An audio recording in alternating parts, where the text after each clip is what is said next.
la Escuela de Química y el Departamento de Física y el Doctorado de Ciencias Naturales para el Desarrollo les da la bienvenida a la lección inaugural del primer ciclo 2021 de la Escuela de Química y el primer coloquio del Doctorado en Ciencias Naturales para el Desarrollo.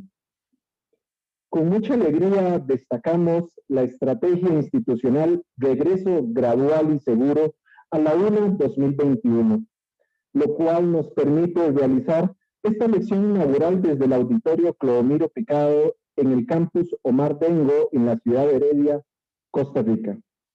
La tarde de hoy contamos con la presencia de destacados panelistas e invitados a los cuales les damos nuestra calurosa bienvenida. Doctor Jorge Herrera Murillo, vicerrector de investigación. Doctor Manuel Sandoval Vagantes, director de la Escuela de Química. Doctor Giovanni Sáenz Arce, director del Doctorado de Ciencias Naturales para el Desarrollo. Doctor Javier García Martínez, profesor catedrático de la Universidad de Alicante, presidente de la Unión Internacional de Química Pura y Aplicada UPAC, el cual nos presentará la conferencia titulada Química, Patrones, Predicciones y Sostenibilidad. Autoridades, académicos y académicas de la FECEN, invitados, estudiantes de la Escuela de Química y de Latinoamérica que siguen la transmisión por la plataforma Zoom y a través del Facebook Live de la Escuela de Química. Sin más, le doy la palabra al doctor Manuel Sandoval para...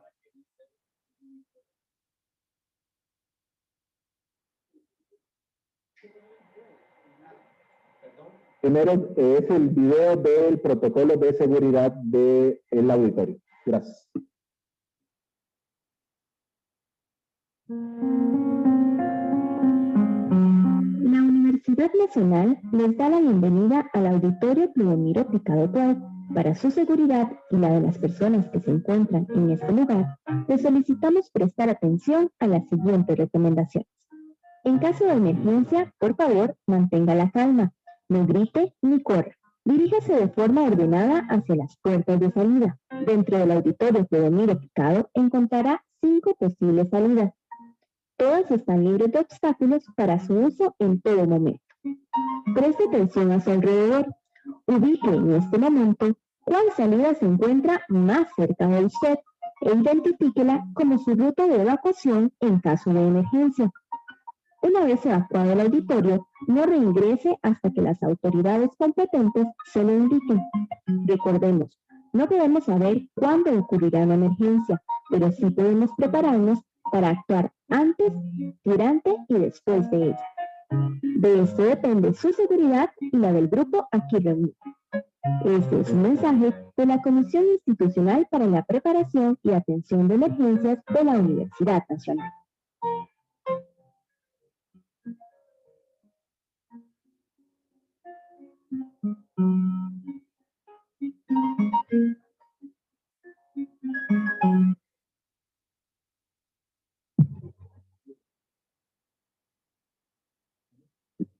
Muy buenos días. De parte de la dirección de la Escuela de Química, en representación de la Escuela de Química, es un honor darles a todos ustedes la bienvenida a esta primera lección inaugural del primer ciclo lectivo de 2021. Una bienvenida, pues agradecerles su presencia primeramente al doctor Javier García, catedrático de la Universidad de Alicante y presidente de la UPAC, que es un honor que nos acompañe el día de hoy. A su derecha ustedes verán a don Jorge Herrera Murillo, es un honor también que nos acompañe don Jorge, muchas gracias. Don Jorge es, además de ser vicerrector de la Universidad Nacional de Investigación, es químico, entonces hoy estamos realmente entre químicos. Al doctor Giovanni Sáenz, Giovanni es del Departamento de Física, es el director del Doctorado en Ciencias Naturales para el Desarrollo, muchas gracias, porque Giovanni también fue un gran gestor de que esta actividad se pudiera lograr hoy. Y pues a todos ustedes, hoy también nos acompañan en el público el director de la Escuela de Química de la Universidad de Costa Rica, don José Araya Barrantes, muchísimas gracias por asistir. Nos acompaña el presidente del Colegio de Químicos de Costa Rica, don Jonathan Esquivel Garita, muchas gracias, y doña Joana Acuña Lorío, que es la directora ejecutiva del Colegio Químicos de Costa Rica. Así que hoy tenemos una muy concurrida asistencia dentro de lo que el aforo nos permite, pero agradecerles sobre todo también la presencia de los estudiantes y a todas las personas que han querido participar hoy presencialmente. Solo teníamos 30 cupos presenciales, no podíamos dar más que esto, es lo que nos permite el aforo. Y se nos inscribieron alrededor de 102 personas. Y de estas 102 personas que se nos inscribieron, muchos son de otros países. Tenemos inscripciones de Ecuador, de México, de Nicaragua. Y pues entonces la actividad es muy concurrida y es un honor pues dar por iniciada la lección inaugural de la Escuela de Química y el primer coloquio del doctorado en Ciencias Naturales para el Desarrollo. Muchísimas gracias y sean todos y todas bienvenidos y muchísimas gracias al señor conferencista que nos acompaña.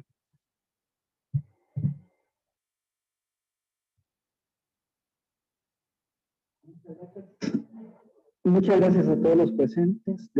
De parte del doctorado en Ciencias Naturales para el Desarrollo, es un placer estar aquí compartiendo con esta actividad en conjunto con la Escuela de Química de la primera lección inaugural y el primer charla del coloquio del doctorado en Ciencias Naturales para el Desarrollo, que es una iniciativa que estamos proponiendo para divulgar diferentes aspectos científicos. Doy gracias también a Manuel, el director de la Escuela de Química, al doctor Jorge Herrera, vicerrector de investigación, al doctor Javier García, por aceptar y proponernos esta lección debido a su visita a Costa Rica. Voy a proceder a dar una pequeña semblanza del doctor Javier García. El doctor García es catedrático de Química Inorgánica y director del Laboratorio de Nanotecnología Molecular de la Universidad de Alicante, en España. Es catedrático en la Fundación Rafael del Pino, donde dirige la Cátedra sobre Ciencia y Sociedad y el Informe sobre Tecnología y Competitividad de la Economía Española. Actualmente es vicepresidente de la Unión Internacional de Química Pura y Aplicada y presidente electo para los años 2022 y 2023. Desde junio del 2019, el doctor García preside la Academia Joven de España y desde el enero del 2020 es miembro del patronato del Consejo Asesor de la Fundación Gadea por la Ciencia. El profesor García hizo su carrera en la Universidad de Alicante, donde estudió Ciencias Químicas, luego procedió a sacar el doctorado en la misma universidad y trasladarse al Instituto Tecnológico de Massachusetts en Estados Unidos, MIT, donde realizó un postdoc y además provocó la fundación de la empresa Rice Technology, basada en tecnologías durante esa estancia en el MIT. Desde el 2012, los catalizadores desarrollados por el doctor García se utilizan en varias refinerías de Estados Unidos, aumentando la sensibilidad de producción de combustibles y eficiencia energética en el proceso. En junio del 2019, la multinacional química Grace compró la empresa Rice Technology y ahora comercializa la tecnología en todo el mundo. También el doctor García es fundador y presidente de Celera, un programa de apoyo al talento en España que selecciona cada año 10 jóvenes excepcionales para darles recursos, formación y grandes oportunidades. 70 jóvenes han participado ya del programa creado por la Fundación Rafael del Pino y colaboraciones con empresas e instituciones españolas. El liderazgo científico y empresarial del doctor Javier García ha sido reconocido con algunos de los premios más importantes. En junio del 2014 le fue otorgado el premio Rey Jaime I en la categoría de Nuevas Tecnologías y desde el 2015 es el primer español que ha recibido el premio al innovador emergente de la American Chemical Society. En el verano del 2017 fue reconocido por la misma organización como el mejor emprendedor de Estados Unidos en el sector de la química. Javier es miembro del Consejo de Tecnologías Emergentes del Foro Económico Mundial y de la Academia Joven Global y Fellow de la Real Society of Chemistry. Además, fue profesor mío y un gran amigo de mi estancia en Alicante y ha realizado varias visitas a Costa Rica. Y gracias a toda esta amistad que tenemos, nos ofreció dar esta charla. Y le doy muchas gracias por haber estado y anuente a ayudarnos en esta lección inaugural. Gracias. Buenas tardes a todos. Muchísimas gracias, Giovanni. Gracias también a las autoridades de la Universidad Nacional de Costa Rica por darme la oportunidad de dirigirme a todos ustedes. Como bien dice Giovanni, iba a estar unos días en Costa Rica y le propuse compartir con todos ustedes algunas reflexiones sobre el futuro de la química, pero que también podríamos extenderlas a otras ciencias. Durante los últimos años, prácticamente ya 2 años, año y medio, hemos estado discutiendo mucho sobre la enseñanza de las ciencias y creo que hemos estado muy distraídos centrando la discusión sobre las herramientas, si tendríamos que educar vía online, qué plataforma, qué recursos, y nos hemos olvidado de lo más importante. Lo más importante, en mi opinión, es esa desconexión que existe entre lo que enseñamos en las facultades y lo que necesitan los profesionales en la industria o en el lugar donde están desarrollando su labor. La química, la física, la biología se han desarrollado de forma muy notable en las últimas 2-3 décadas. Y sin embargo, los libros de texto de química, física, matemáticas, geología, no son muy diferentes a aquellos que estudiamos nosotros hace ya 2, 3 o 4 décadas. Y creo que esto nos tendría que hacer reflexionar sobre una necesidad urgente de repensar la educación de las ciencias en un mundo no solo volátil y cambiante, sino lleno de retos. Durante mi conferencia voy a exponerle algunos de estos avances, de los que creo que son más significativos, que van a poner de manifiesto cómo existe, en mi opinión, una brecha importante entre lo que es la química hoy en día, tanto en su investigación, qué es lo que están haciendo los químicos en los laboratorios, como en qué trabaja el profesional químico, y aquello que estamos enseñando en las facultades, que no es tan diferente a aquello que nosotros estudiamos cuando esos avances todavía no existían. Este fue el objeto de un editorial que me pidió la American Chemical Society, que decidí titular The New Chemist, en el cual hacía una reflexión que va en línea de la primera parte de mi conferencia. Voy a mostrarles con hechos, con algunos datos y varios artículos científicos, cómo las máquinas, las computadoras, son capaces de diseñar procedimientos experimentales, de diseñar un proyecto de investigación mejor que los humanos. Veremos qué evidencias tengo para decir esto y si es cierto o no, y también para realizar estos experimentos. La pregunta que se va a suscitar y que espero que luego en la mesa redonda tengamos tiempo para discutir es: ¿cuál es el lugar del profesional químico, físico, biólogo, de las ciencias en general, en un mundo en el que las máquinas están superándonos a la hora de planificar experimentos y llevarlos a cabo?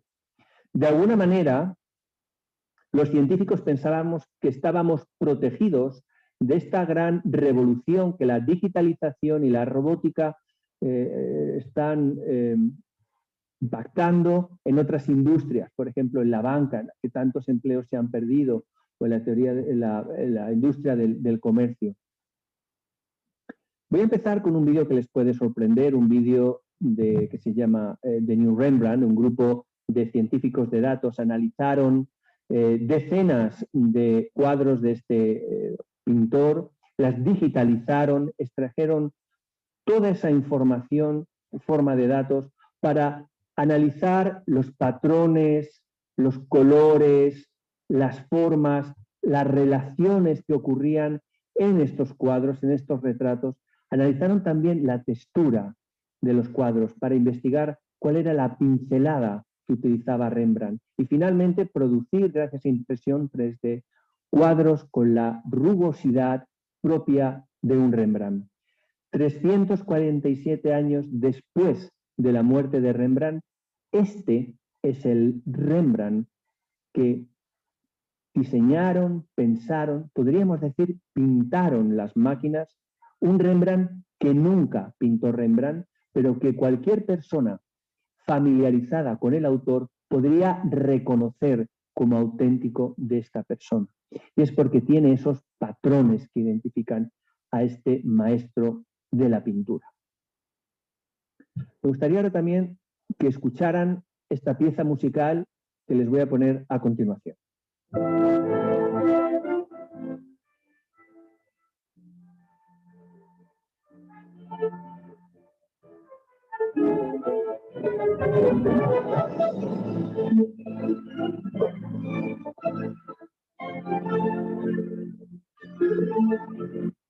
Como pueden imaginarse, esa pieza musical no solamente la ha tocado una máquina, sino también la ha imaginado, la ha compuesto una computadora.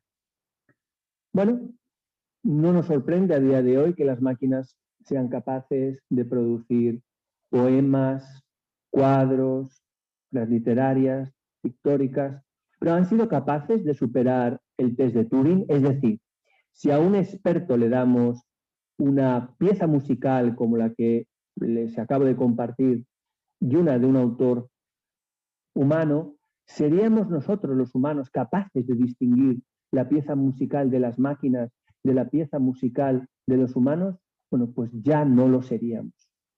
Y lo que es más relevante, y por eso empiezo con esta presentación, es que ya en el año 2018 un grupo de investigadores de la Universidad de Berkeley consiguieron superar el test de Turing en la química.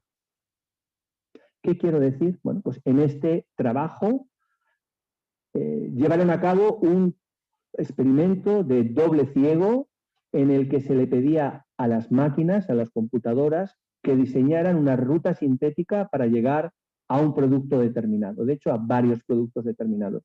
Y luego se le pedía a químicos sintéticos, orgánicos en este caso, que diseñaran cómo llegar a esas mismas moléculas. Con todas estas propuestas, se le invitó a un grupo de especialistas que identificaran cuáles de estas rutas sintéticas eran artificiales, es decir, construidas por máquinas, y cuáles habían salido de una mente humana. Los expertos fueron incapaces de distinguir qué rutas sintéticas habían producido los ordenadores. Y de hecho, las más eficientes eran las que habían sugerido las computadoras. Es decir, nuestra disciplina, la química, ya ha superado el test de Turing desde el año 2018. Ningún artículo al que voy a mencionar hoy es más antiguo que este año. Desde ese año, hace 3 años, se van a producir todos los avances que les voy a comentar a continuación y que espero que les pongan los pelos de punta como me los puso a mí. Estos autores, como digo, de la Universidad de Berkeley, lanzaron el guante de una forma muy clara. Este es el final del artículo, el outlook, hacia dónde va el campo. Y decían así, lo he traducido de forma libre al castellano: equipar a las máquinas con los medios para que puedan aprender de la rica historia de la química. Esa es la clave. Aprender de la rica historia de la química será crucial para que nos ayuden en la síntesis química y, como veremos, mucho más allá, lo que es clave para resolver los grandes problemas de la humanidad. Estos autores están invitando a las máquinas a aprender de todos nuestros libros de texto, patentes y artículos científicos. Es decir, a que las máquinas aprendan lo que nosotros producimos para que generen conocimiento nuevo. Repito, conocimiento nuevo. Algo que hasta ahora nos parecía una capacidad únicamente humana. Simplemente un año después, un solo año después de aquel primer artículo del test de Turing en la química, este grupo de investigadores publicaron, y esto se lo va a decir el presidente electo de la IUPAC, una nueva tabla periódica. Ahí es nada. El año 2019, como saben bien, celebramos el 150 aniversario de la creación de la tabla periódica, de la propuesta de Dmitry Ivanovich Mendeleev. La tabla periódica es, en mi opinión de muchas personas, esto es discutible, el mayor logro científico de la humanidad porque nos permite representar de una forma sencilla las propiedades de todos los elementos que constituyen toda la materia. A la derecha, a mi derecha, se encuentra la tabla periódica que todos reconocemos, ¿verdad? Con los 18 grupos de periodos. Y a la izquierda aparece una nueva tabla periódica. Realmente cuando uno la ve por primera vez parece un enjambre de abejas. Bueno, ¿qué tabla periódica hay? Ahí no hay nada. Hay simplemente una serie de puntos. Bueno, primero les voy a explicar cómo estas máquinas llegaron a producir esa tabla periódica que verán es mucho mejor de lo que parece. A las máquinas se les dio acceso a 10.000 artículos científicos y se les pidió que colocaran aquellos elementos grupos, aquellos elementos que comparten las mismas propiedades juntitas y aquellos que no comparten muchas propiedades alejadas, de forma que fueran capaces de identificar los grupos de la tabla periódica. Y efectivamente lo hicieron. Como pueden ver, el grupo 1, el grupo de los metales alcalinos, los clavaron. Ahí están todos los metales, excepto el francio, que está alejado. Ya veremos por qué. Y es cierto que todos esos elementos, el litio, el sodio, el potasio, el rubidio, el cesio, tienen una química, unas propiedades muy parecidas y las máquinas, en un unsupervised, es decir, sin ninguna influencia humana, las máquinas se dieron cuenta de algo que a la humanidad nos ha costado cientos de años, que esos elementos comparten las mismas propiedades y que hay uno que se escapa. A ver qué más hicieron. También los gases nobles. Bueno, claro, los gases nobles era muy fácil. Los gases nobles obviamente van a tener las mismas propiedades. Las máquinas lo encontraron. Vamos a algo más difícil. Vamos a un grupo que para los que estudiamos química inorgánica sabemos que es un grupito complicado. El grupo 13, el grupo del boro. Bueno, ahí nosotros insistimos que es un grupo, ¿verdad? Pero ¿realmente las propiedades del boro son tan parecidas a la del aluminio? ¿O lo que nos están diciendo las máquinas, que el boro y el aluminio son muy diferentes, es lo que realmente se deduce de leer estos miles de artículos científicos? El grupo 13 tiene propiedades muy diferentes y eso es lo que nos muestra esta tabla periódica de las computadoras. Y mirad lo que ocurre si ahora no agrupamos el grupo 13, sino los semimetales. Están de nuevo agrupados. Y lo que es más significativo, aquí hay todo un grupo que las máquinas reconocen como una familia que nuestra tabla periódica no es capaz de reconocer y que pone de forma dispersa, que obviamente son los elementos radiactivos, que de ninguna forma se reconocen en nuestra tabla periódica. No quiero entrar a comparar cuál de las tablas periódicas es mejor o de qué manera o cuál es más educativa, pero está claro que las máquinas no lo han hecho mal. No lo han hecho mal en el poco tiempo que se les dio y esto ya en el año 2019. Pero bueno, una cosa es encontrar patrones entre los elementos, que no son tantos, y otra cosa es hacerles preguntas más serias, de esas preguntas que nos hacen humanos. Voy a hacer una pregunta importante. Si yo pudiera preguntarle a las máquinas algo que me pusiera los pelos de punta, no le preguntaría cómo se encuentran ordenados los elementos en la naturaleza. Les preguntaría cuál es el origen de la vida. No está mal como pregunta. Y hay información. ¿Qué es lo que se le hizo a las máquinas? Se les dejó de nuevo explorar los miles de artículos científicos, libros de texto, patentes, que estudian el origen de la vida. Y el año pasado, 2018, 2019, 2020, este grupo de investigadores polacos publicaron en Science, esta vez, este artículo en el que las máquinas han encontrado patrones sintéticos en sucesivas generaciones desde estas 6 moléculas sencillas, primigenias, que estaban en la Tierra original, el nitrógeno, el metano, el amoníaco.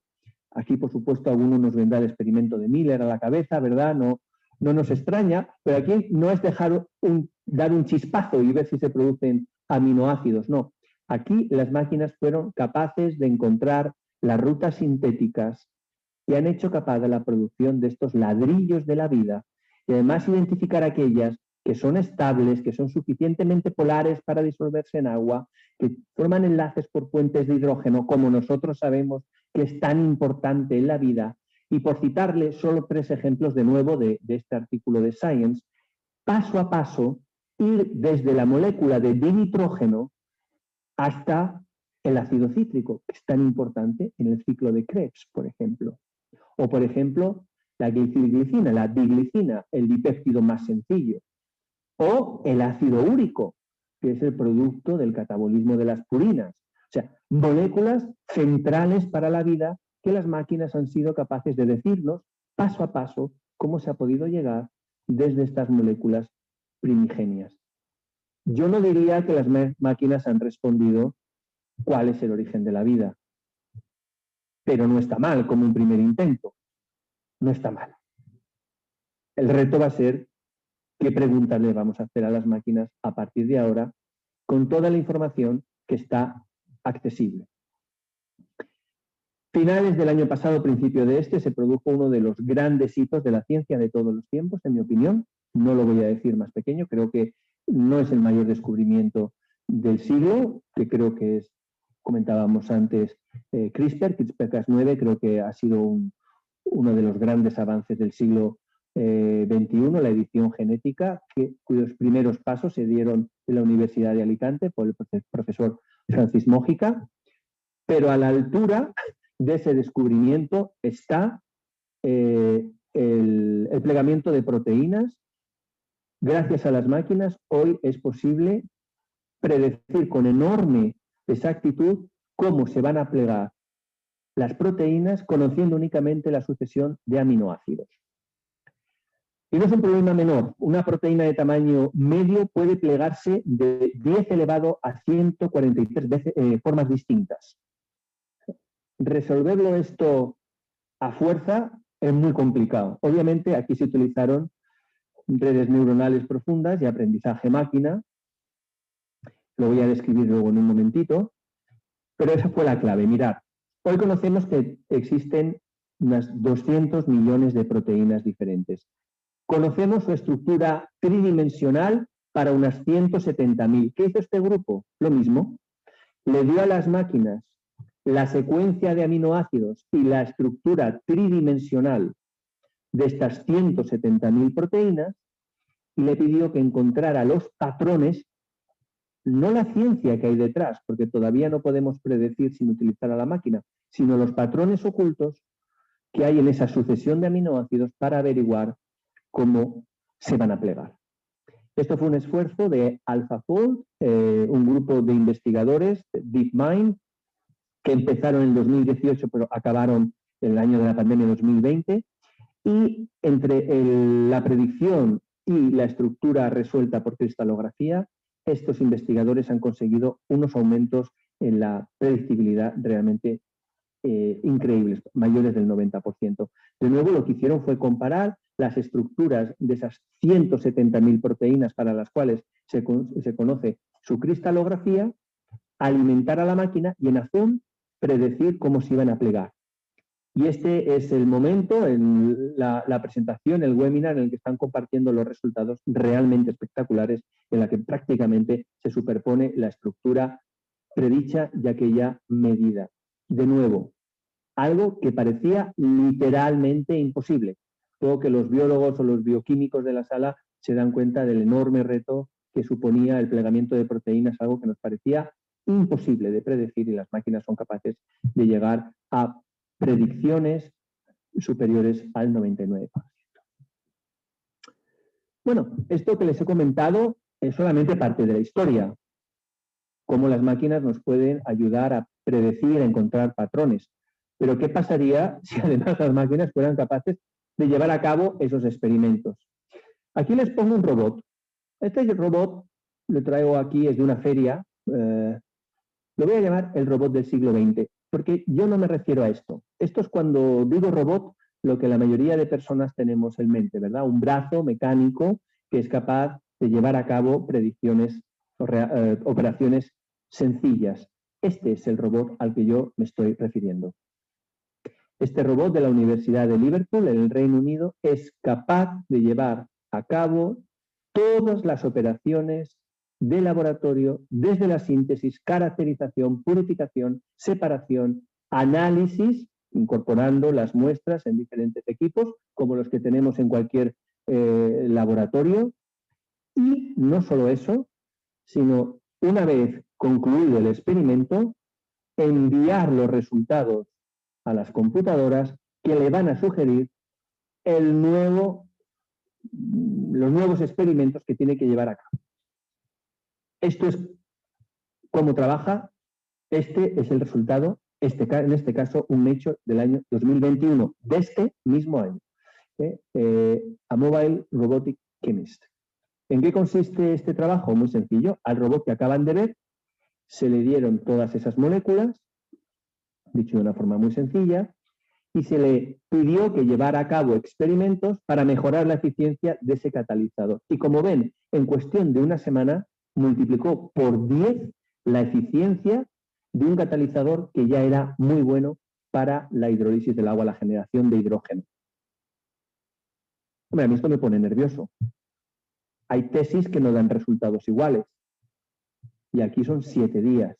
Todos esos puntos son experimentos y vemos cómo el ordenador ha aprendido, le ha dicho al robot qué experimentos llevar a cabo, los ha llevado a cabo y sin parar, 7 días, 24 horas, ha producido esta mejora en este catalizador. Bastante sorprendente. Universidad de Liverpool. Universidad de Glasgow.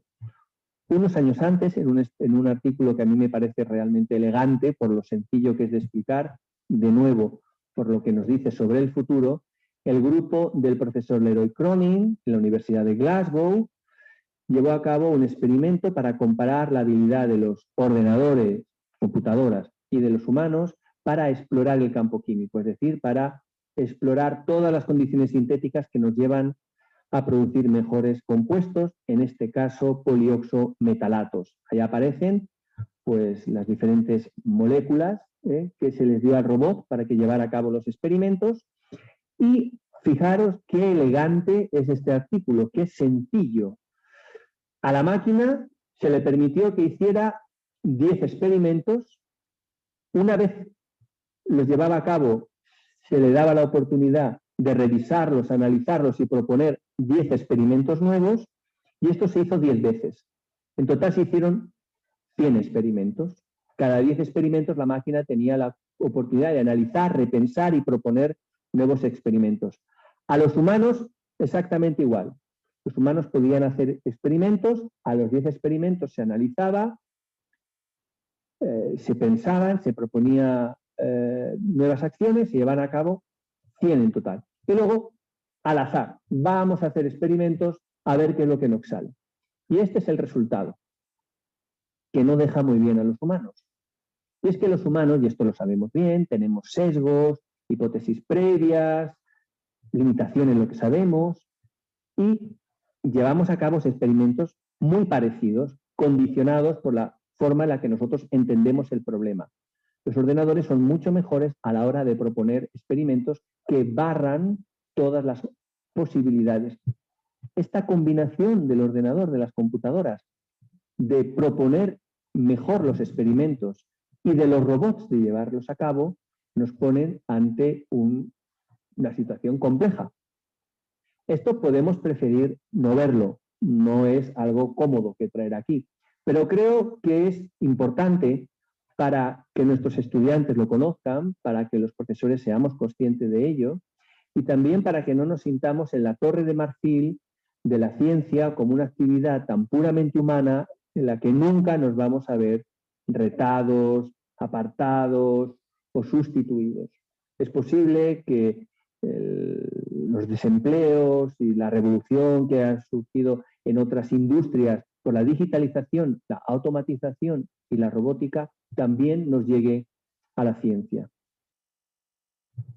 ¿Cuál es entonces el lugar, en mi opinión, y por supuesto luego vamos a tener una mesa redonda porque aquí nadie tiene las respuestas, es un debate que tenemos que considerar. ¿Cuál es el lugar del profesional, del científico, en un mundo en el que las máquinas son capaces de proponer experimentos de forma más eficaz, menos sesgada, más eficiente, por decirlo de forma sencilla, y de llevar a cabo experimentos de forma más reproducible, más segura, sin interrupciones? Bueno, pues yo creo que el reto está en darle dirección a nuestra actividad.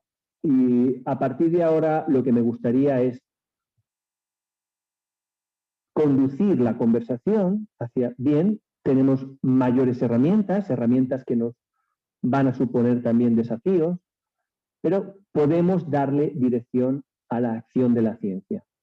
Una de estas direcciones, sin duda, es la que nos marcan los Objetivos de Desarrollo Sostenible de Naciones Unidas que nos hemos dado a nosotros mismos para entender, para repensar un futuro más sostenible desde el conocimiento. Creo que esto sí que es lo que nos cabe no solamente a los científicos, sino también a los ciudadanos. ¿Qué tipo de futuro queremos construir? Cada vez tenemos herramientas más poderosas que exigen más de nosotros y esta es la reflexión real que tenemos que hacer. ¿Qué uso queremos darle a todo este conocimiento, a toda esta capacidad tecnológica? Y la que yo propongo es una nueva educación, una educación que favorezca la química sostenible. La química es una ciencia lineal. Es la ciencia y la industria de la transformación. Es tan lineal que podríamos decir que el símbolo de la química es la flecha. La flecha está en todas nuestras reacciones químicas. Cuando hablamos de química, hablamos de reactivos y productos. Este es nuestro lenguaje. Un lenguaje que yo creo adecuado, no me entiendan mal, creo que es positivo explicar pues, las reacciones de sustitución o de adición o de eliminación como un solo paso. Reactivos que nos dan productos. Creo que es bueno explicarla así, pero si solo explicamos a la química como la ciencia de la transformación, como una ciencia lineal, estamos cometiendo el error de considerar que los reactivos son ilimitados, que los reactivos en este proceso lineal nos son dados y lo que es más importante, que los productos no son nuestro problema.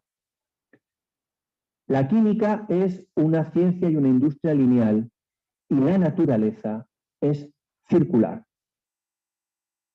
El ciclo del agua, el ciclo del CO2, el ciclo de Krebs, a que me refería más atrás. Y también la nueva química, la catálisis es una química también circular. Esta reflexión, esta preocupación por entender la química desde la sostenibilidad, en un término que yo invito o que propongo aquí de la química circular, pues ha sido una preocupación durante los últimos años. Muestro aquí, para aquellos que estén interesados, dos obras, una con el profesor Peter Atkins de la Universidad de Oxford en Chemistry International, A Perspective on Chemistry Education, y luego un libro que edité con Elena Serrano, Chemistry Education, con más de 30 capítulos, en los que se habla precisamente sobre el futuro de la educación. Hace un par de semanas escribí para Angewandte Chemie un editorial precisamente sobre esta idea, la idea de la circularidad, para pasar de esta química de la transformación, que es la que enseñamos en todas las facultades del mundo, A más B para dar C. Ese es nuestro lenguaje.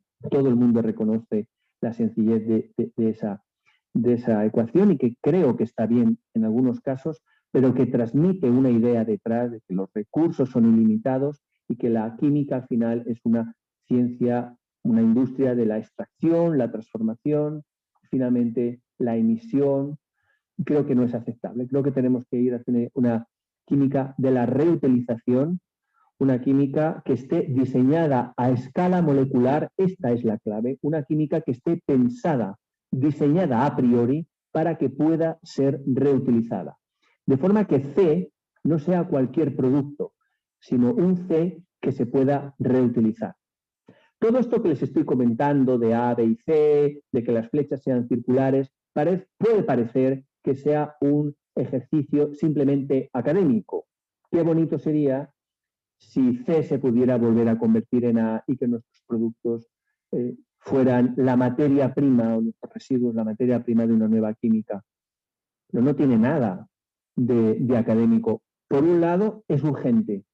Es urgente porque no podemos seguir emitiendo los niveles de CO2 y de contaminantes que estamos haciendo hoy en día. La química, entendida como una industria lineal, no tiene futuro.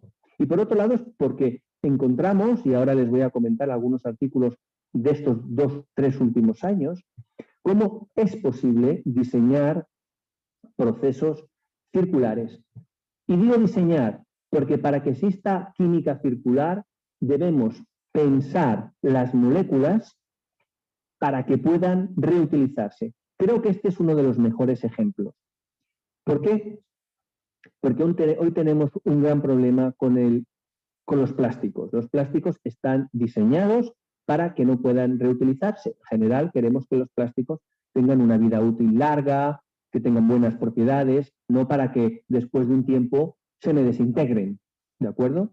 Bueno, este grupo de la Universidad de Berkeley utilizaron esta técnica de los enlaces dicetoenamina, que son unos enlaces dinámicos, para construir unos termoplásticos, es decir, unos plásticos muy difíciles de reciclar hoy en día, pero que contienen esos enlaces, como digo, dinámicos, que pueden volver a abrirse para despolimerizar el plástico, obtener los monómeros y a partir del monómero volver otra vez a sintetizar el mismo plástico. Y como pueden ver en la gráfica, obtener con un 100%, muy cercano al 100% de eficiencia, los mismos monómeros que constituyen el plástico en cuestión. Un termoplástico que tiene unas propiedades extraordinarias.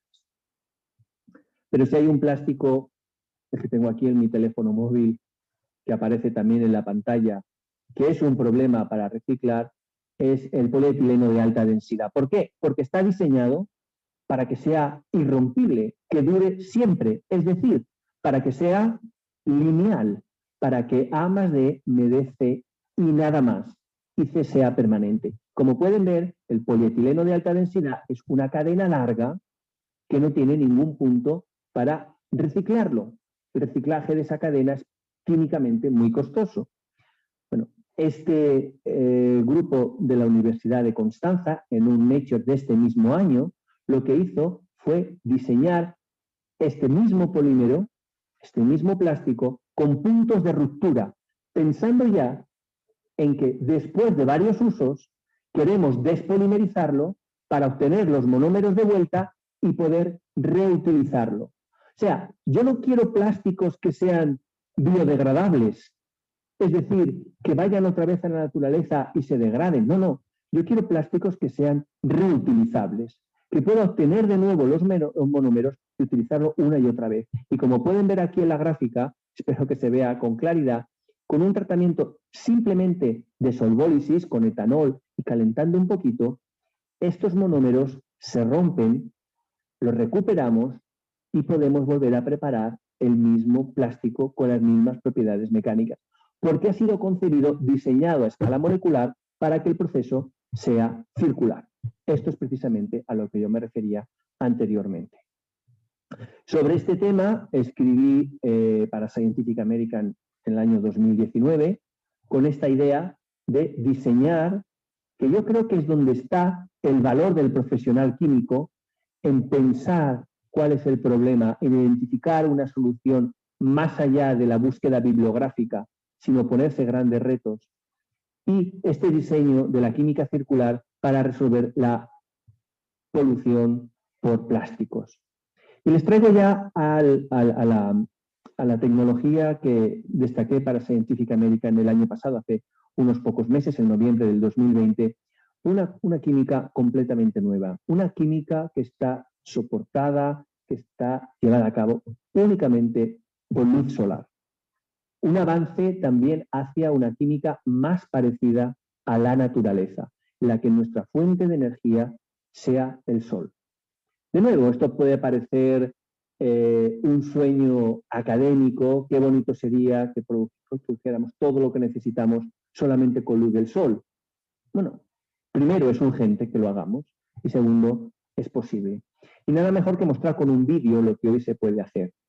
Este fotocatalizador con luz solar es capaz de transformar CO2 y agua, en este caso en ácido fórmico, que puede verse aquí con este color azulado.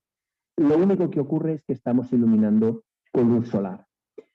En este caso, la luz solar es capaz, sobre un ánodo, oxidar al agua hasta oxígeno, liberar electrones y con esos electrones en el cátodo reducir al CO2 hasta ácido fórmico.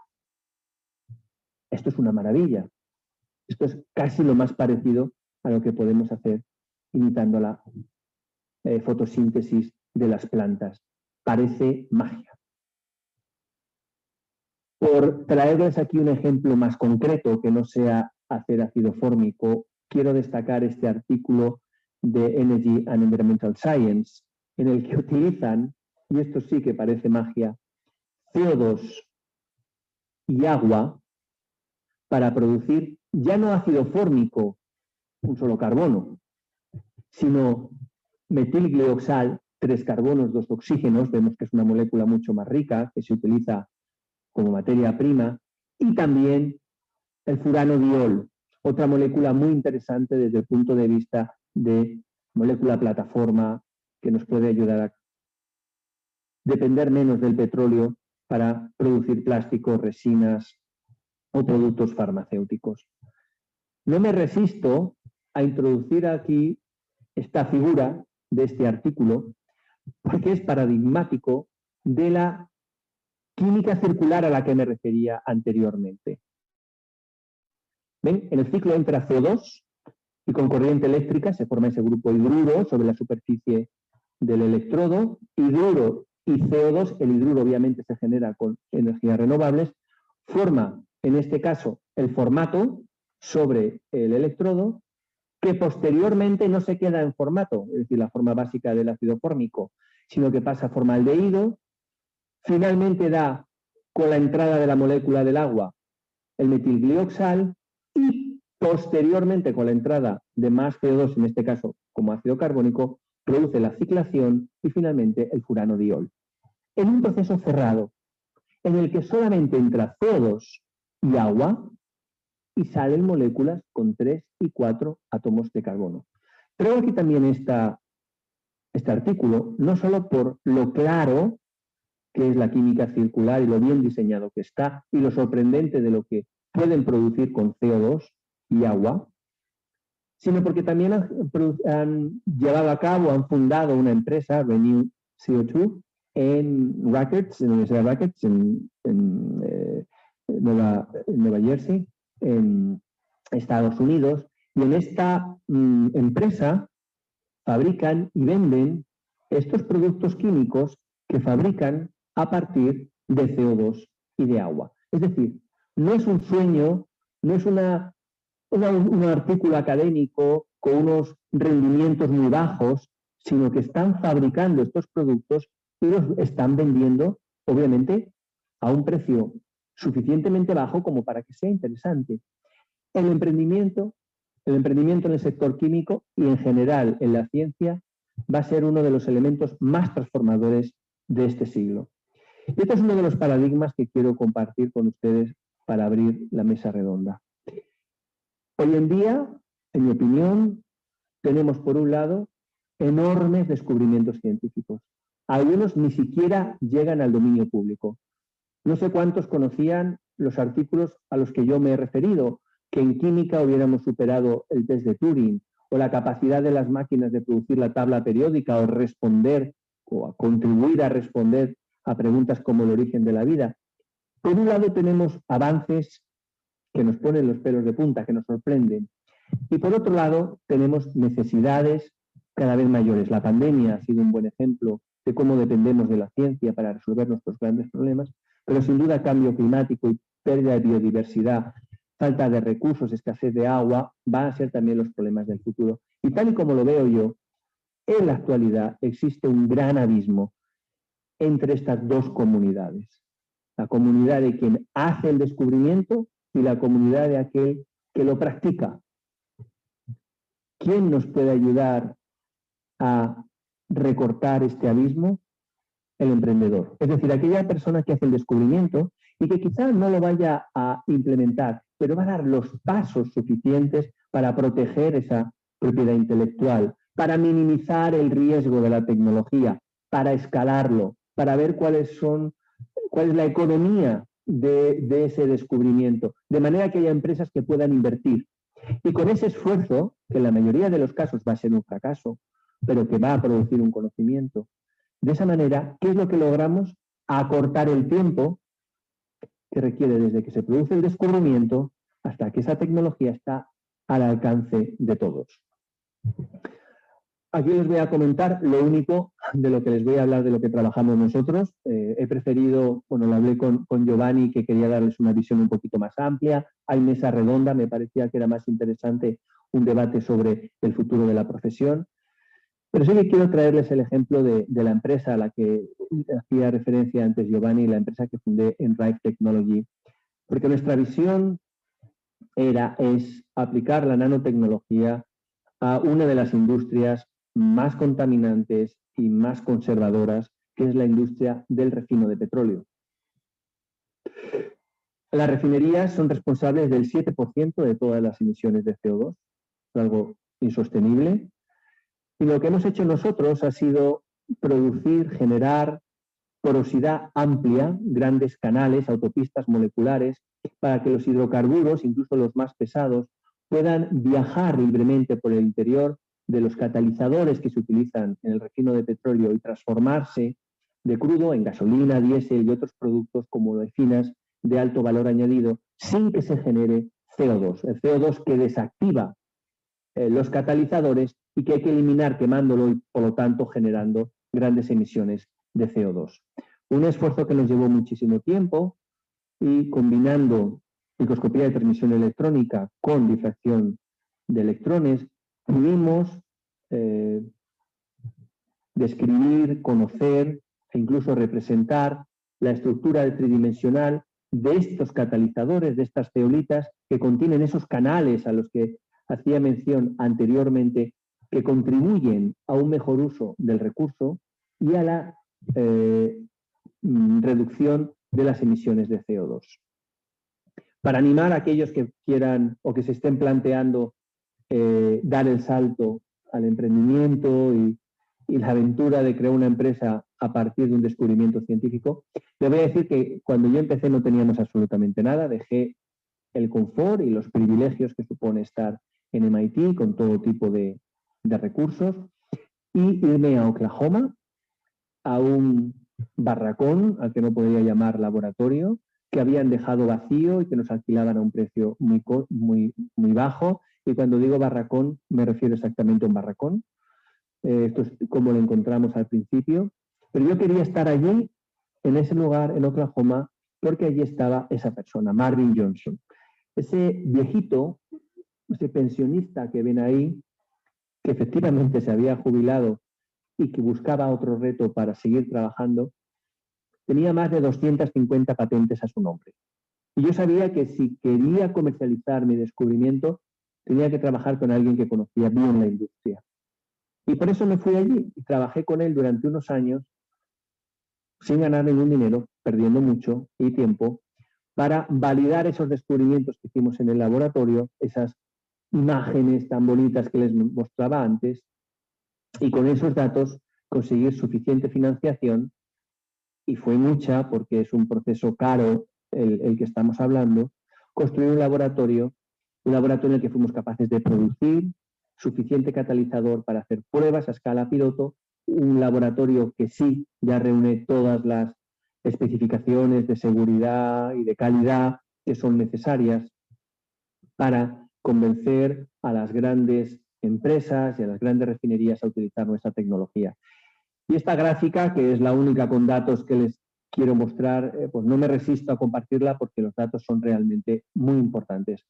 Sin duda hay valores, como pueden ver ahí, muy significativos de mejora, no solamente en el volumen de combustibles líquidos que se generan, también en la cantidad de olecinas, que es un producto muy valioso del refino de petróleo, pero sobre todo el primer punto, el que yo insistía tanto, un 10% menos de coque, es decir, 10% menos de carbón que hay que quemar, muchísimo menos CO2 que va a la atmósfera. Y esto es lo que la tecnología, en este caso la catálisis, nos da. Generar más de lo que queremos y menos de esos residuos. Bien. Sé que a muchos no les pueden sorprender, que los porcentajes pueden parecer pequeños, por eso abajo he puesto un idioma que todos hablamos, que son dólares, y hacer estos agujeritos, estos poros en los catalizadores que parecen tan ridículos y tan poco importantes. Bueno, pues en una refinería, solo en esta refinería en Motiva, en Big Spring, en Texas, bueno, pues esta empresa genera entre 50 y 50, entre 20 y 50 millones de dólares al año, simplemente por utilizar nuestra tecnología. Hace año y medio, aproximadamente, una de las grandes multinacionales de la catálisis, de los catalizadores de refino, compró Rife Technology y hoy en día nuestra tecnología se está utilizando en refinerías de todo el mundo, ahorrando miles de toneladas de CO2.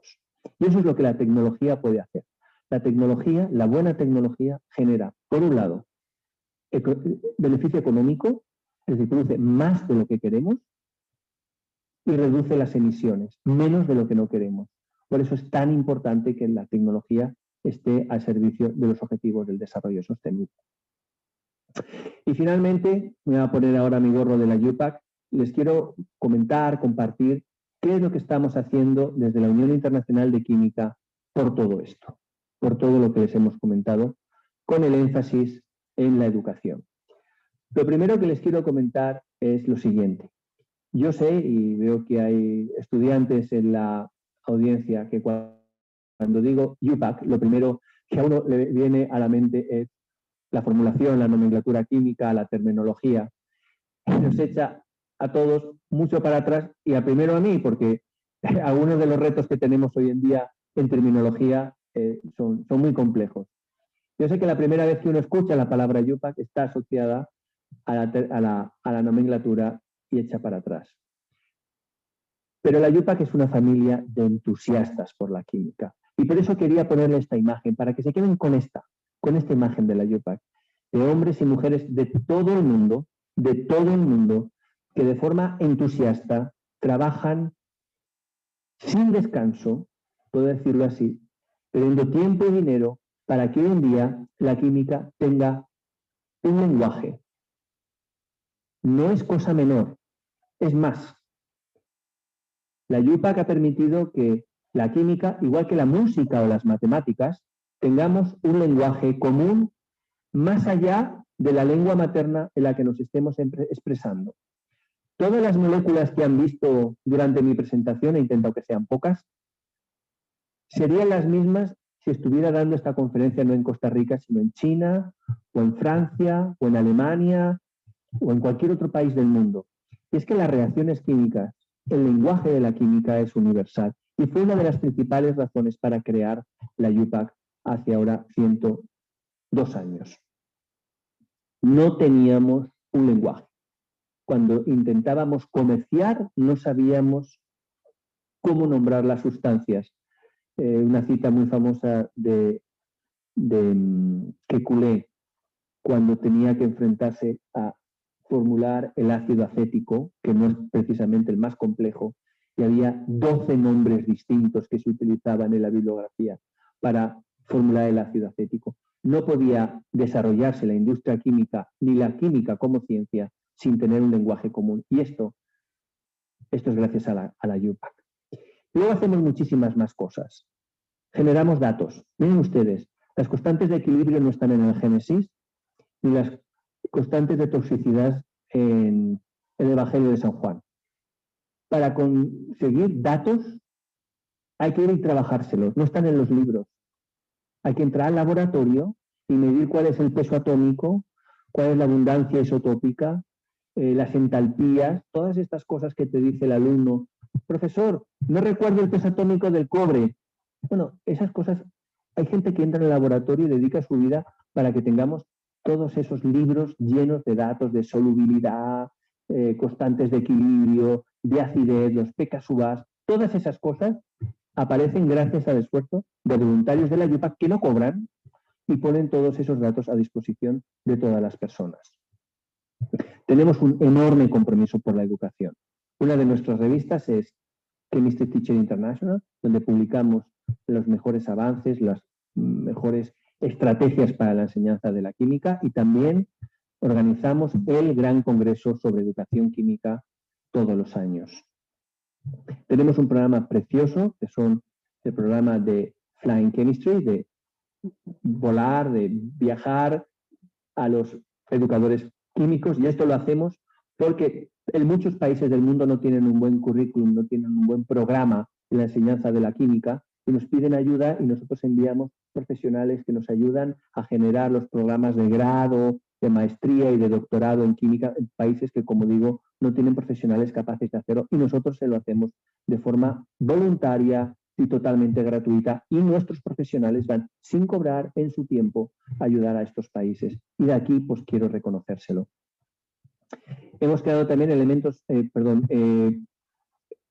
herramientas online para que aprendan más sobre los elementos químicos. Les invito a todos a participar en el Periodic Table Challenge, que está en castellano, por cierto. Ahí les pongo su dirección de página web para que puedan participar en esta gran competición sobre los elementos químicos, un programa que comenzamos en el Año Internacional de la Tabla Periódica para que compitan con estudiantes, con entusiastas de la química de todo el mundo, y que, si lo superan, tengo que decir que no es fácil, reciban un certificado de la IUPAC reconociendo que han sido capaces de superar el reto de la IUPAC de la tabla periódica. Y también tenemos y yo personalmente, pero también la IUPAC, un compromiso muy fuerte con la diversidad, no solamente de género, pero especialmente de género, y todos los años, en el Día Mundial de la Mujer y la Niña en la Ciencia, el 9 de febrero, organizamos el Desayuno Mundial de la Mujer y la Niña en la Ciencia, en la que hombres y mujeres de todo el mundo, este año han participado más de 300 ciudades de todo el mundo, se reúnen para compartir sus experiencias, algunas veces de denuncia, de dificultad para alcanzar posiciones de liderazgo, y en esta mesa somos 4 hombres, ocupar las posiciones que les tocan a las mujeres en la ciencia, y también para incrementar las vocaciones de las mujeres y las niñas en la ciencia. En la IUPAC tenemos un compromiso muy fuerte en este sentido, y esta es una de las actividades que a mí más me gusta, que organizamos todos los años. Y finalmente, ¿qué hacemos para que las máquinas aprendan más química? Pues lo que hemos hecho es hacerle su propia formulación química. Hemos hecho INCHI. INCHI es de International Chemical Identifier. Es una sucesión de números, símbolos y letras que identifican de forma inequívoca no solamente la composición, es decir, qué elementos forman parte de la molécula, sino cómo están conectados, el tipo de enlace y su estructura tridimensional, incluyendo la estereoquímica, para que las máquinas puedan leer mejor aquellos miles de artículos que les comentaba anteriormente. Reconocemos también a los mejores estudiantes y a las mujeres que han hecho mayores contribuciones en la química. Y finalmente, una reflexión para abrir el debate con todos nosotros, de todos nosotros, es, bueno, estoy en una universidad pública, y por lo tanto creo que aquí es donde tenemos que hacer las reflexiones sobre qué enseñamos, cómo enseñamos, y sobre todo, cómo enseñamos de forma personalizada. Uno de los grandes retos de los últimos meses en los que hemos enseñado de forma remota es que enseñamos a todos de la misma manera. Cuando nos ponemos delante de una pantalla, todos los que se conectan reciben exactamente la misma formación, de la misma manera que todas las personas que hoy nos están siguiendo por Facebook, por Zoom, por todas las plataformas, están recibiendo el mismo mensaje. Y la educación no es eso. Esto puede ser formación complementaria, puede ser extender tu conocimiento, pero la educación es persona a persona. como en el chiste con el que me he atrevido a cerrar esta conferencia, pues testifica tan rápidamente. Bueno, si el examen a esos animales es, bueno, a ver quién sube primero al árbol, pues no le estamos dando a todos las mismas oportunidades, ni todos están aprendiendo igual. Cada persona tiene sus necesidades y tiene sus talentos, y de la misma manera que he empezado con esa pantalla, ¿verdad?, a la que nos hemos enfrentado muchos durante los últimos meses, esa enseñanza online, bueno, pues terminar también de la misma manera, insistiendo en que la educación es de persona a persona, porque si no conocemos lo que sabe y lo que puede saber la persona que nos escucha, difícilmente podremos enseñarle bien. Pues con todo eso, muchísimas gracias por su atención y ha sido un placer volver aquí a la Universidad Nacional de Costa Rica. Muchas gracias.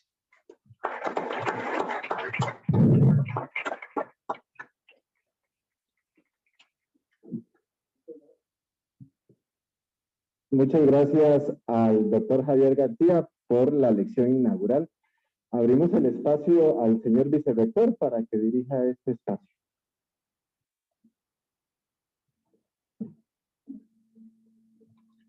Muchísimas gracias. Muchísimas gracias al doctor García por su excelente conferencia, la cual disfruté desde el inicio hasta el final. Quisiera abrir este espacio primero invitando a las personas que están en el público y a los que nos ven a través de las redes sociales a formular preguntas que podamos dirigir al doctor García, pero también que puedan enriquecer este espacio de diálogo y debate. Y tal vez me voy a abusar de mi condición de moderador para plantear las dos primeras preguntas. Vamos a ver, yo me acuerdo cuando yo estudiaba química que había todo un debate entre si las escuelas de química debían ser fundamentalmente dedicarse a una enseñanza o una formación de un químico teórico, un químico que tuviera buenas bases, buenos fundamentos y que a partir de esos fundamentos pudiera migrar al desarrollo de distintos cambios, o la formación de un químico más aplicado. Sin embargo, yo creo que a ambos modelos le falló el desarrollo de competencias que fueran más allá del laboratorio. Cuando escuchamos su presentación, a mí me queda claro que el nuevo profesional en química no solo va a tener que ser un excelente químico, una persona que domine excelentemente las bases teóricas, sino que también va a tener que conocer otras competencias que tradicionalmente no forman parte del currículum en química. Yo me acuerdo que cuando a nosotros nos enseñaban cursos de administración, cursos de diseño de proyectos, cursos, por ejemplo, para poder establecer design thinking, para poder establecer una idea, la gente volvía a ver extraña ese tópico como parte de un currículum. Y tal vez la primera pregunta concreta que le voy a hacer es, dentro de este paradigma que tienen los nuevos profesionales en química y que tenemos las universidades como formadores de esos nuevos profesionales, ¿cuáles competencias que tradicionalmente no forman parte de los currículums van a tener que incorporarse dentro de esa currícula? O sea, ¿cómo transformar a ese químico de laboratorio en un químico que no le dé miedo trascender del laboratorio y que pueda precisamente servir de esa conexión entre el conocimiento que se genera y una solución que pueda ser transferible? O sea, ¿cómo podemos curricularmente convertir a un químico que sea capaz de movilizar más fácilmente conocimientos desde el laboratorio hasta la sociedad? Es una excelente pregunta y creo que en parte la has respondido al plantearla. Está claro que el profesional químico, por ejemplo, debe conocer bien la lengua inglesa. La mayoría de artículos científicos están escritos en inglés. Sin embargo, a ninguno se nos ocurriría introducir clases de inglés dentro del programa curricular de la química. En el futuro, seguramente, el profesional químico o algún profesional químico va a requerir ser capaz de escribir código, de conocer las bases de los algoritmos, de cómo trabajan las máquinas. De la misma manera, creo que no sería buena idea ocupar horas del programa curricular de la química para que aprendieran a escribir código o informática o robótica. Creo que lo has respondido muy bien al plantear tu pregunta, que el químico del futuro tiene que ser un excelente químico. Esa, en mi opinión, es la clave. ¿Qué significa ser un excelente químico?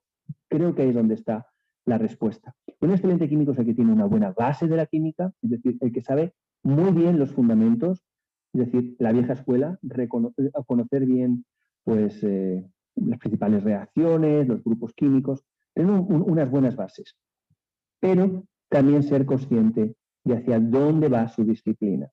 ¿Y eso qué involucra? Mayor contacto con la empresa. Creo que en el futuro esta distinción entre universidad y empresa, que es tan artificial y tan del siglo XIX, tiene que acabar. Creo que esa educación tiene que ser más mixta. Ese salto al que le invitamos a dar a los estudiantes cuando acaban su formación académica, y bueno, y ahora a trabajar para la industria. Y de cuento cuando llegan a la industria, bueno, habrás estudiado mucho, pero de esto no sabes nada, ahora te voy a empezar a enseñar. Creo que eso es el reto que tenemos que superar. Entonces, desde esta casa, desde las casas de enseñanza, desde mi universidad, desde vuestra universidad, hay que darle buena formación para que sea un excelente químico, es decir, profundidad en el conocimiento, pero también hacerle conscientes de hacia dónde va la química. ¿Cómo lo hago yo humildemente en mis clases? Bueno, cuando introduzco una reacción o cuando introduzco un grupo, lo intento poner en contexto. Es decir, ¿qué noticia que yo quiero traer a la clase está relacionado con esto? Si ha habido un tema de un desastre, para introducir temas de seguridad en la química, utilizo esa excusa. Si hay un artículo científico que me ha parecido muy relevante, lo traigo para que el profesional químico sea consciente, primero, de que tiene que saber mucha química, pero que sea consciente de que con todo eso que sabe no es suficiente. Es decir, si el día de mañana le hace falta aprender inglés, él por su cuenta tiene que aprenderlo. Y pongo aquí el ejemplo del inglés porque todos entendemos que ayuda mucho a tu formación, capacitación profesional, pero no es algo que vas a aprender en la escuela de química. Desde la universidad les tenemos que dar ese incentivo para que entiendan que hablar idiomas es positivo sin que se lo vayamos a enseñar aquí. Y luego, esta es una postura un poco liberal, pero yo la voy a permitir tal y como la siento, el hecho de que el acceso a la información hoy en día sea tan fácil, la información de calidad, es decir, los mejores cursos que están en MIT, en Stanford, los mejores profesionales, que seguramente son mejores profesores que los que encontramos en otras universidades, pero también un contenido que nos distrae, un contenido espúreo, de puro entretenimiento, hace que cada vez más cada ciudadano sea más responsable de la formación que recibe. Es decir, esa excusa de, a mí es que esto no me lo enseñaron en la universidad, no va a ser suficiente. ¿Por qué? Porque todo ese conocimiento lo tiene accesible y es la decisión de cada uno si quiere ver el vídeo de ese profesor que él admira o si prefiere ver vídeos de gatos. Si quiere ver gatitos, pues ahí está haciendo también una opción, ¿no? Cada persona cada vez es más responsable y no podemos decirle a la universidad que son los únicos responsables de nuestra formación. Yo respondería de esta manera. Muchísimas gracias. Quisiera ver si alguna persona del público quiere formular. Por tema de protocolos no podemos pasar micrófono, así que les pediría por favor que hablen lo más fuerte posible. Y adelante, por favor.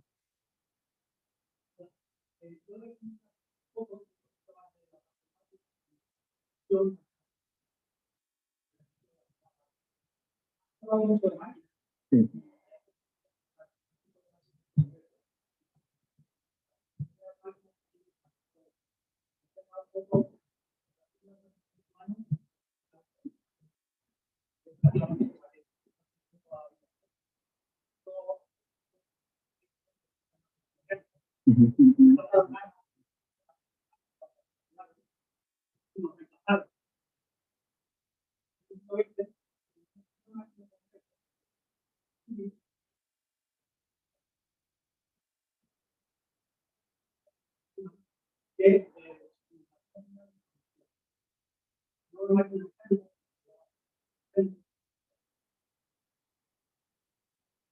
la información.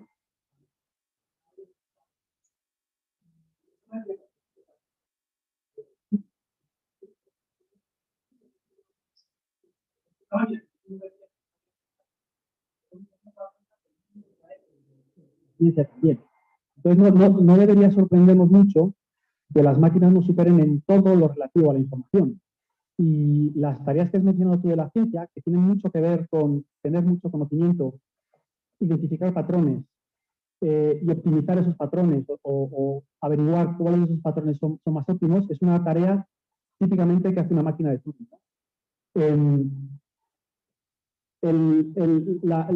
El intentar emular la mente humana es una ambición vieja del ser humano y todavía no se ha conseguido. Se ha intentado, bueno, se ha conseguido simular, no emular, ¿no? Y igual se consigue con los ordenadores cuánticos, igual no, pero que quería quitar un poquito de alarmismo a lo de nos van a comer las máquinas, que es verdad que lo van a hacer, pero es normal que lo hagan, porque al final un científico del siglo XVIII, del siglo XVII, a lo mejor podía tener toda la ciencia en su cabeza, porque era abarcable, incluso hasta el siglo XX, ¿no? Había la física del siglo XX, hasta el siglo XX la física era algo que podías tener en la cabeza. Ahora mismo la ciencia es algo tan enorme que prácticamente solo una máquina puede tener toda la información en la cabeza. Por lo tanto, es normal que sea una máquina la que venga con el siguiente avance, porque es ella la que tiene todos los datos en la memoria y es capaz de procesar patrones a tal velocidad que va a identificar las partes buenas de las malas, ¿no? Era simplemente eso, que es normal que nos intranquilice el hecho de que las máquinas vayan a hacer nuestro trabajo, pero que es algo normal porque esa máquina en concreto fue diseñada para lo que está haciendo, ¿no? Que es procesar información, identificar patrones, etc., ¿no? Y ya lo último, en cuanto a qué nos queda de los humanos, pues es muy difícil de decir, la verdad, porque es muy posible que incluso la parte que consideramos más humana, como las emociones, etcétera, sean también emulables y procesen también información.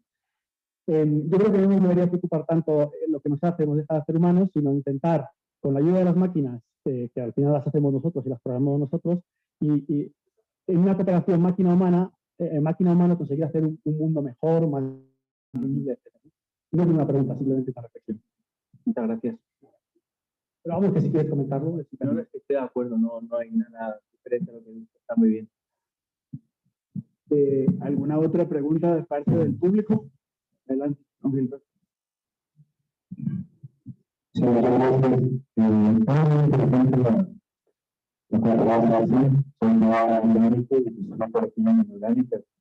la mejor de todas. Puesto que estoy involucrado en la parte de la docencia, sí, el reto que tienen las universidades es que un buen profesional de química, de grado o posgrado, sea también un buen profesor de química. Claro. No sé, ese es el reto, ¿verdad? La pregunta sería, desde el punto de vista de la IPAC, ¿están visualizando, no sé, a mediano o corto plazo, algún tipo de programa dirigido a mejorar al docente? Sí. Porque yo veo profesores que eran brillantes, pero a la hora de compartir su conocimiento tenían serias limitaciones. Sí. Y por otro lado tenía profesores que para nada brillantes, pero tenían una habilidad natural para transmitir. Entonces, eso sería la pregunta. ¿Qué estaría haciendo la IPAC para mejorar? Muchísimas gracias por la pregunta. Además, todos hemos padecido ese fantástico investigador que era muy mal profesor y también que uno sea, bueno, pues eso, muy buen investigador no garantiza que uno enseñe bien, ¿verdad? Bueno, en la IPAC estamos haciendo varias cosas. En primer lugar, compartimos las mejores prácticas de enseñanza de la química a través de una revista científica con revisión por pares en los que cualquier persona puede publicar o aprender sobre cuáles son las nuevas tendencias en la educación química, que no les voy a mencionar porque estoy seguro que conocen. También organizamos un congreso, yo diría que es el congreso más importante internacional en la que se pueden presentar trabajos, experiencias de innovación docente, que es fundamentalmente a lo que se dedica la IUPAC. Es tal así el punto que uno de nuestros comités, es el Comité de Educación Química, solo hacen proyectos de educación química. Otra de las actividades que hacemos, como he comentado en mi charla, es en aquellos países en los que no hay un currículum de grado, maestría o doctorado les ayudamos a desarrollarlo. Y luego, en la educación química o en general, en cualquier otra faceta, la UPAC tiene un programa de proyectos que está siempre abierto y cualquier persona del mundo puede presentar una propuesta a la UPAC sobre una mejora, por ejemplo, en innovación docente, en docencia, que se evalúa por un comité internacional y en caso de que sea aprobado, la UPAC pone los fondos necesarios para que ese proyecto se lleve a cabo. Entonces, bueno, pues yo diría que por un lugar sería compartir la mejor investigación en una revista científica, organiza el congreso más importante, ayuda a los países que necesitan asistencia a la hora de desarrollar sus grados y finalmente financia aquellos proyectos de innovación docente que considera que son oportunos. Yo creo que esas serían las 4 acciones concretas de la UPAC en esta cuestión. Y luego otros que digamos que sea más bien como de divulgación, como el que he comentado del concurso online o el que hacemos el Día de la Mujer y la Niña en la Ciencia. Muchas gracias. ¿Alguna otra consulta? Adelante, por favor.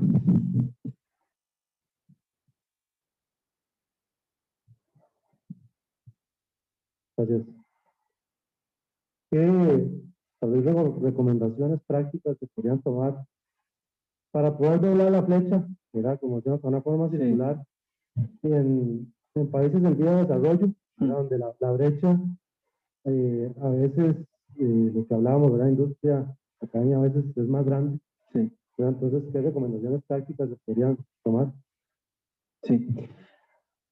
Bueno, en primer lugar, creo que lo que estás haciendo aquí ya es importante, es decir, que el colegio, que la institución que representa a los profesionales, esté en la universidad. Es decir, organizar eventos como este y otros en los que profesionales que están ejerciendo, es decir, colegiados, digamos, colegiados destacados, vengan a la universidad y les cuente un poco qué es lo que está pidiendo la industria hoy en día. Eso sería un buen ejercicio. También la industria química del país. Aquí tienen industria química, que también vengan. Una opción es hacer una feria de empleo, un career fair aquí para ver cuáles son los empleos, pero también qué es lo que está buscando la industria, ¿no? Eso en cuanto al colegio, a los profesionales, a la industria, pero también, y esto es muy importante, los casos de éxito de emprendimiento científico. Si tienen jóvenes en Costa Rica que hayan montado startups, spin-off, para comercializar, si no en química, en cualquier otra disciplina, si no los hay en el país, de fuera del país. Porque lo que mueve cualquier joven a arriesgarse y a hacer un proyecto empresarial es ver que otro también lo ha hecho. A mí es lo que me animó. Me acuerdo que estaba en una de nuestras campanas, los químicos compartimos un espacio muy pequeño con un estudiante que era más joven que yo cuando estaba haciendo el postdoc. Y el chaval me dijo, bueno, me voy a llevar estas muestras a un hospital. Le digo, ¿pero cómo te vas a llevar las muestras a un hospital? Si aquí no nos dejan sacar las muestras ni de la puerta del laboratorio. Dice, no, es que yo estoy trabajando con unos polímeros que pueden ayudar a la gente a tratar la diabetes. Cuando me lo dijo así, es como cuando a San Pablo se le cayeron las escamas de los ojos.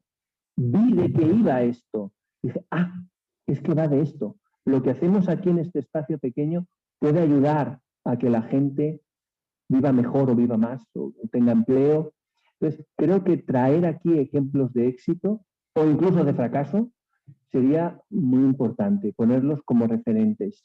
Pero empezando con los miembros del colegio, ¿no? Gente que tenga experiencia, 10, 15, 20 años de experiencia como profesional. Bueno, pues, ¿qué me enseñaron a mí? ¿Qué me ha servido? ¿Qué no? ¿Qué tengo que estudiar fuera de lo que me enseñan aquí, ¿no? ¿Cuáles son las otras necesidades del mercado que igual no están dentro del currículum, pero voy a necesitar, ¿no? Porque ahora toda esa información adicional está en Internet y la va a poder acceder. Que sean conscientes de ello. Yo creo que ahí los colegios tienen un papel importantísimo.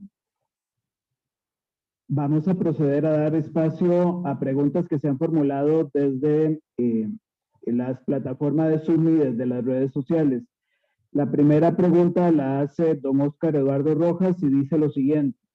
Uno de los aspectos muy importantes para poder acceder a los recursos tecnológicos en países desarrollados es crear redes de colaboración entre grupos de investigación.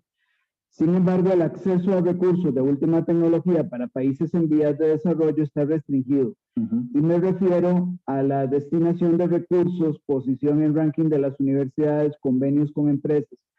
¿Cómo hacer para liderar un proyecto en química circular en un país latinoamericano donde no entreguemos la materia prima, sino el producto terminado?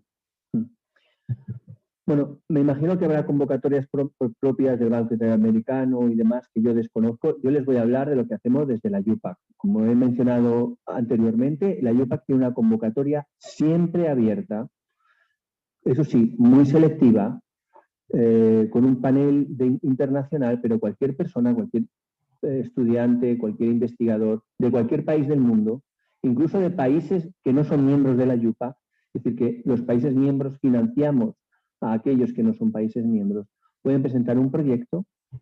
Las personas, esos equipos, mantienen toda su propiedad intelectual. La UPAC no quiere ningún derecho, ni participación, ni acción, ni patente, y les da un dinero para que puedan empezar con este proyecto.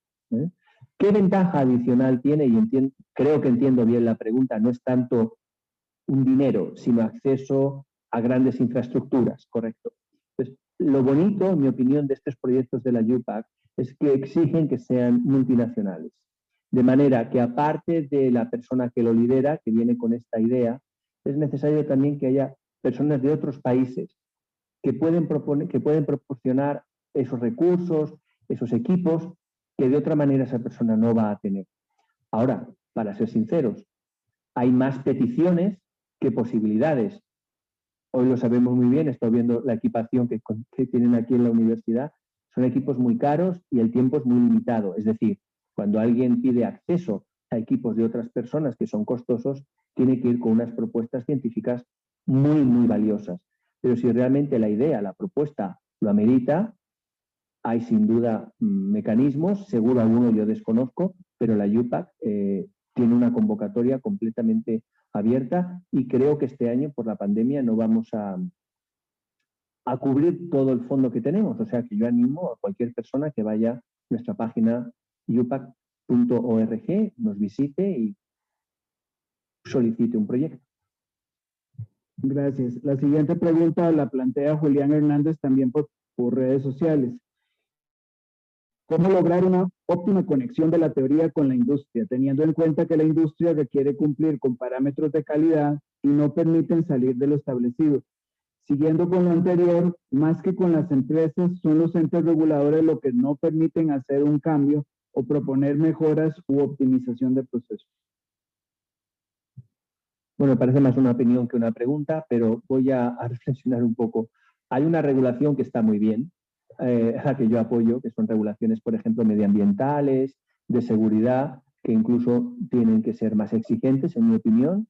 Europa ha hecho un esfuerzo muy importante. Acabamos de aprobar ahora el Green Deal para que nuestra economía en el año 2050 no pueda emitir CO2. Eso es una limitación, una regulación que va a limitar nuestra capacidad de crecimiento económico y que puede incluso poner en riesgo algunos empleos. Hay alguna regulación que sin duda puede ser un obstáculo, pero también es un aliciente para la innovación, para descubrir, para proponer nuevas tecnologías que permitan generar energía sin contaminar. Ahora, hay otra regulación que me imagino que es la que está implícita en esta reflexión que hace esta persona, que limita la capacidad de innovación, que también existe. Sobre todo la burocracia, los plazos largos y sin duda su prima cercana, la corrupción. Ahí lo que hay que hacer es combatir.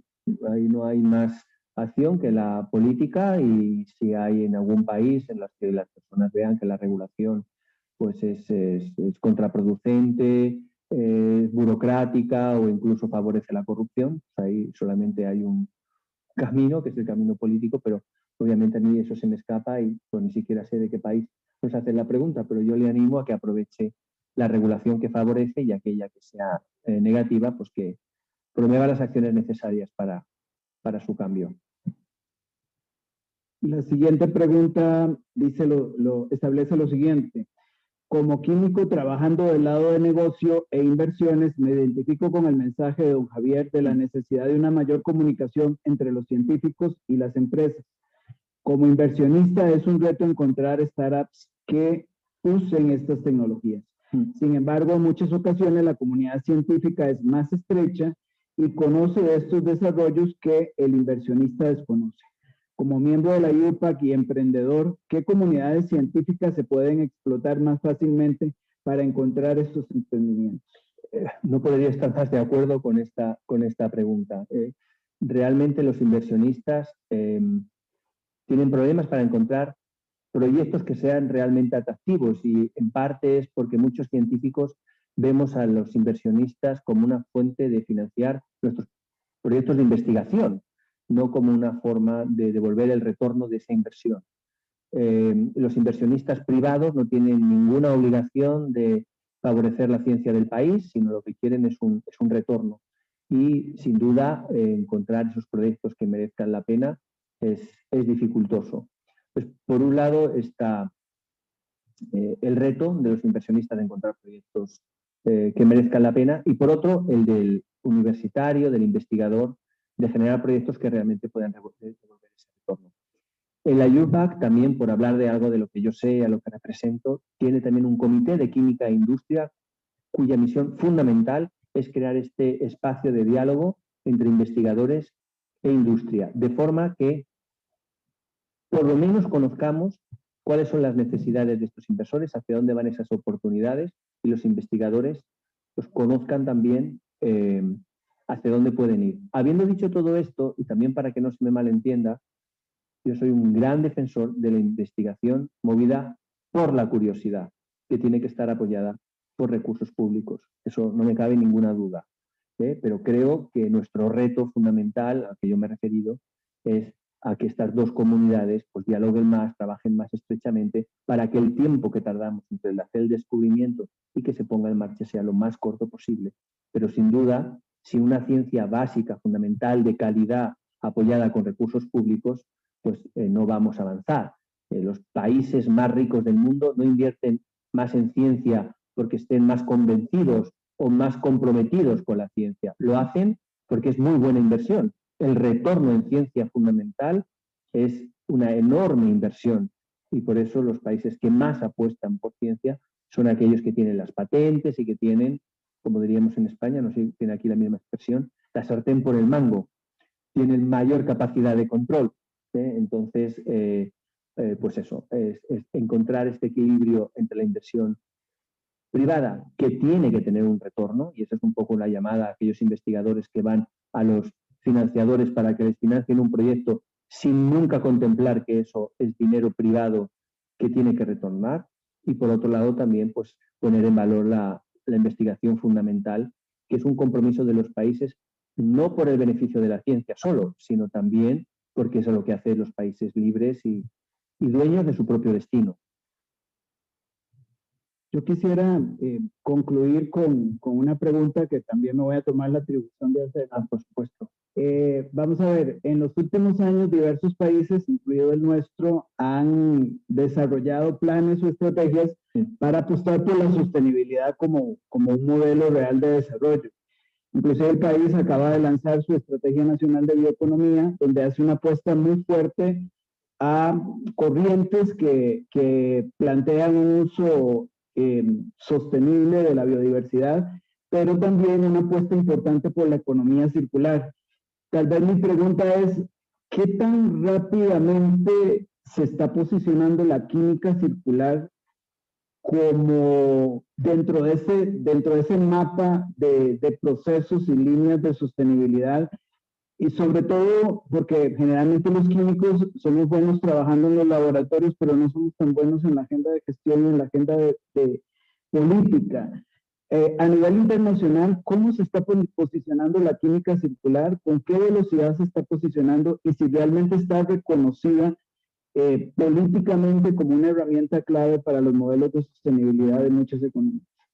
Bueno, lo primero que quería es reconocer la apuesta de Costa Rica por la sostenibilidad y la biodiversidad. Creo que es un país ejemplar en muchos aspectos y lo que he podido ver estos días viajando pues, desde Corcovado hasta Tortuguero pues, y hablando con la gente, me parece que la sostenibilidad está en el ADN del costarricense. Creo que es algo que todos admiramos. Bueno, para mí sería muy cómodo decir que sí, que la química circular está también en el ADN de la industria química. La realidad es que no. No, ¿por qué? Porque si uno mira las cifras, ¿dónde está la industria química en los grandes volúmenes? Bueno, pues mira, primero está la petroleoquímica, en el que no se genera una química circular. Las refinerías están diseñadas fundamentalmente para producir combustibles líquidos y olecinas. Las olecinas van a la fabricación de plásticos no reciclables, no biodegradables. Luego los otros grandes procesos, la metalurgia, las cementeras, el amoníaco, el sulfúrico, los fertilizantes. Si uno mira el volumen grande de la química, pues no parece muy circular. Si luego va uno a la química fina, a la de alto valor añadido, tampoco. Es la química donde el porcentaje de residuo por kilo de producto es mayor. Y en aquellos países en los que hay regulación para obligar a que se recicle y se recupere, en algunos casos se ha globalizado la producción química para ir a países donde la regulación es más ventajosa. Esta es la realidad. Para ser completamente honestos, si vemos los números, están ahí. Pero tampoco sería justo si solamente dijera esto. Creo que hay un esfuerzo real, muy convencido, que yo lo veo en mis alumnos y en mis compañeros y en la UPAC sin ninguna duda, porque esto no es sostenible. Ni las emisiones de CO2, ni la pandemia de plásticos que sufrimos, ni extraer recursos de forma ilimitada y repartirlos de forma tan injusta. Yo creo que esta conciencia es clara, creo que el químico la tiene muy bien asumida y mi duda es si las grandes empresas, sin la regulación adecuada, van a moverse también con la misma buena voluntad. O es necesario una regulación global que no permita la deslocalización a países con una regulación más laxa y que nos mueva hacia esos objetivos. Europa, en este sentido, ha hecho creo que tiene un compromiso muy real, con fechas muy concretas, y que incluso, aunque grandes contribuidores a las emisiones de CO2, no los voy a nombrar, pero todos los conocemos, se han salido del Pacto de París y algunos ni siquiera lo han firmado. Europa ha insistido en que ese es el camino e incluso se ha fijado metas mayores, ¿no?, con este objetivo de la descarbonización de nuestra economía en el año 2050. Habiendo dicho eso, creo que hay otras partes del mundo donde es importante seguir insistiendo. Y la última reflexión que hago, creo que aquí es precisamente en la universidad donde podemos empezar a que cambien las cosas, porque controlamos, la palabra controlar igual está mal elegida, participamos en la educación de nuestros estudiantes y por lo tanto la educación en valores, y sin duda los objetivos de desarrollo sostenible, en mi opinión es un valor, debe ser parte transversal de nuestra educación, sin caer en la ingenuidad de pensar que todo el trabajo está hecho. De hecho, cuando he respondido creo que he sido muy honesto en cuanto a los volúmenes y hacia dónde vamos. Y Naciones Unidas en su informe de Global Chemical Outlook fue también muy clara en el mismo sentido que apuntaba yo. Cuando se van a los grandes procesos químicos, los niveles de reciclaje son muy bajos. Les recuerdo un dato solamente. De todo lo que extraemos del planeta, de todo, solo 1/3 va a productos.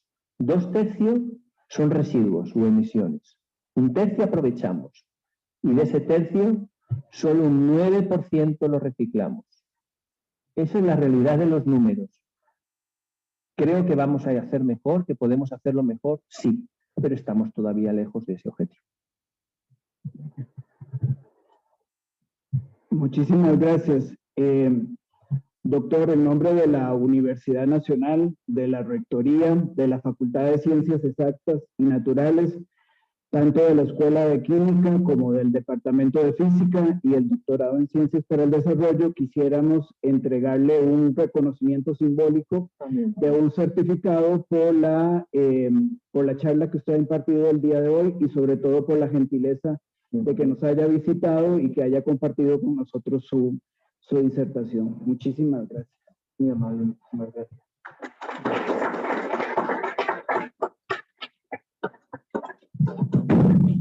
Y además le hacemos entrega de un presente de la parte de artes de la Universidad Nacional. Muchísimas gracias. Qué bonito.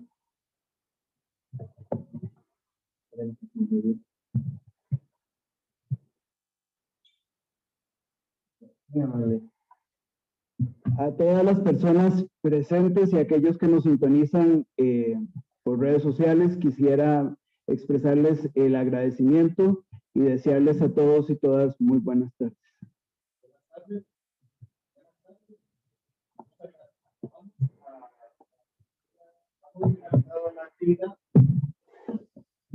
Dale.